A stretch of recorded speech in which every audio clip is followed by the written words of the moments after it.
नमस्कार, माझे नाव कल्याणी. माझ्या गटाचे नाव आहे डॉक्टर बाबासाहेब आंबेडकर.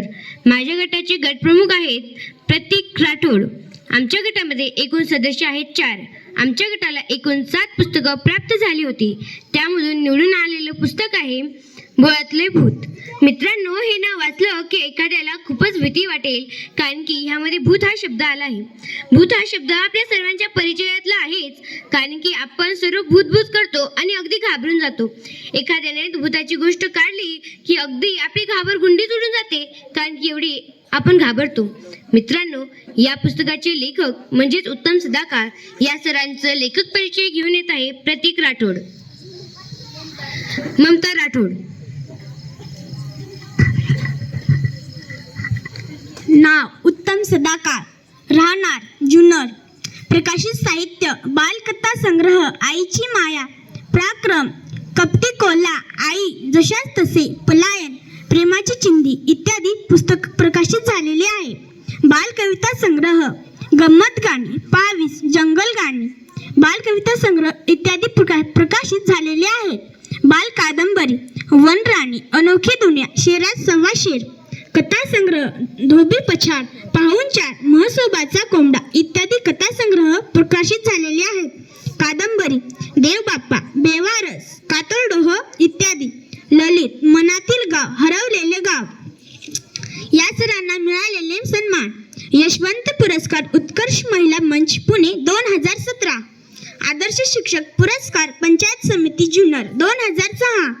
जिल्हा गुणवंत शिक्षक पुरस्कार, पुणे जिल्हा परिषद 2013. राज्य आदर्श शिक्षक पुरस्कार, महाराष्ट्र शासन 2016. गुणवंत शिक्षक गौरव पुरस्कार, पंचायत समिती जुन्नर 2021. या सरांना इतक्या सन्मानाने सन्मानित केलं आहे. धन्यवाद. मला तर तुम्हाला कुतूहल असेलच की आम्ही या पुस्तकाची निवड का केली आहे. तर मित्रांनो, मी तुम्हाला सांगत आहे की आम्ही या पुस्तकाची निवड का केली आहे. मित्रांनो, सर्वप्रथम आम्ही जेव्हा या पुस्तकाचं नाव वाचलं तेव्हाच आम्हाला वाटलं की हे पुस्तक आम्ही नक्कीच वाचावं. जेव्हा आम्ही प्रत्येकाने हे पुस्तक वाचलं तर सर्वांनाच हा पुस्तक फारच आवडला, कारण की ह्यामध्ये ज्या प्रत्येक कथा आहेत त्या अतिशय भन्नाट अशा आहेत. यामध्ये एकूण 9 कथा आहेत आणि त्या सर्वच खूपच छान आहे. पहिली कथा ती तर मला फारच आवडली, आईची माया. आईची माया कशी असते हे मला याच्यातील पहिल्या कथेतून कळालं. आई ही आईच असते आणि आईसारखं प्रेम आपल्याला जगामध्ये कुणीही करू शकत नाही हे मला याच्यातल्या पहिल्या कथेतून कळालं. दुसरी कथा म्हणजे चक्रीवादळ. ह्यातून मला कळालं आणि माझ्या गटालाही कळालं की आपण आपल्या शाळेवर किती प्रेम केलं पाहिजे. शाळेवर एखादे संकट जरी आलं असेल तरी आपण पळून त्या संकटाला कसं दूर केलं पाहिजे हे मला ह्याच्यातल्या दुसऱ्या कथेतून कळालं. आणि मित्रांनो, या पुस्तकाचं नाव म्हणजे भोळातलं भूत. तीच कथा 3ऱ्या क्रमांकावर या पुस्तकामध्ये आहे. ती कथा अतिशय भन्नाट आहे. आम्ही जेव्हा सरांशी चर्चा करत होतो तेव्हा आम्हाला कळालं की ही कथा सरांवरच अवलंबून आहे आणि सरांनी स्वतःचीच कथा यामध्ये मांडलेली आहे, फक्त थोडासाच बदल केलेला आहे. मित्रांनो, जेव्हा आम्ही यातली 3री कथा वाचली तेव्हा आम्हाला कळालं की भूत काहीही नसतो. या पुस्तकामुळे आम्हाला पुन्हा एकदा कळालं की या जगामध्ये जे काही माणसं भूत करतात, जे माणसं भूताने खूप घाबरतात, ते काहीही नसतं, ते अगदी खोटं असतं हे मला ह्याच्यातल्या 3ऱ्या कथेतून कळालं. म्हणजे ह्याच्यातून मला कळालं ह्याच्यामधली जी 3री कथा होती त्यामध्ये म्हणजे भोळातलं भूत म्हणजे ते कसे घाबरले, कारण की त्यांना एक कुत्र्याचं पिल्लू होतं आणि तो कापड वाजवत होता. त्यामुळे त्यांना असं वाटलं की भूतच आपला पाठलाग करत आहे की काय.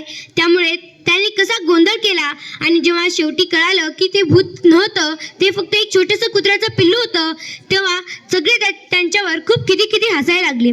तेव्हा मलाही हसू आलं की एका कुत्र्याच्या पिल्लूहून म्हणजे ते घाबरले. मित्रांनो, हे पुस्तक तुम्ही नक्कीच वाचा, कारण की या पुस्तकास आनंदाचं झाड उत्कृष्ट बालसाहित्य कृतज्ञता पुरस्कार मिळाला आहे. आणि एक सांगू का, मला तर असं वाटतं की उत्तम सदाकार सरांनी खोटं भूतकानी असो पण त्यांनी ते भूत पाहिलं, त्यांनी ते लिहिलं आणि ते आज आपल्या शाळेत येऊन आनंदाचं झाड उत्कृष्ट बालसाहित्य कृतज्ञता पुरस्कार हा पुरस्कार घेऊन जातही आहे. म्हणून आम्ही हे पुस्तक निवडलं आहे. मित्रांनो, जर तुम्हाला हा पुस्तक सापडला ना तर नक्कीच वाचा, कारण की यामधील जे प्रत्येक नवी कथा आहे ते फारच छान आहे. गबरू असो, घोरपड असो किंवा ह्याच्यातली म्हणजे लपाछपी असो, हे सर्वच कथा अतिशय भन्नाट आहेत. म्हणूनच आम्ही या पुस्तकाची निवड केली आहे. मित्रांनो, आपण धन्यवाद. मित्रांनो, पाहत होतो म्हणजेच उत्तम सदाकाळ सरांचा सत्कार. तत्पूर्वी मानपत्र वाचन घेऊन येत आहे दीक्षा राठोड.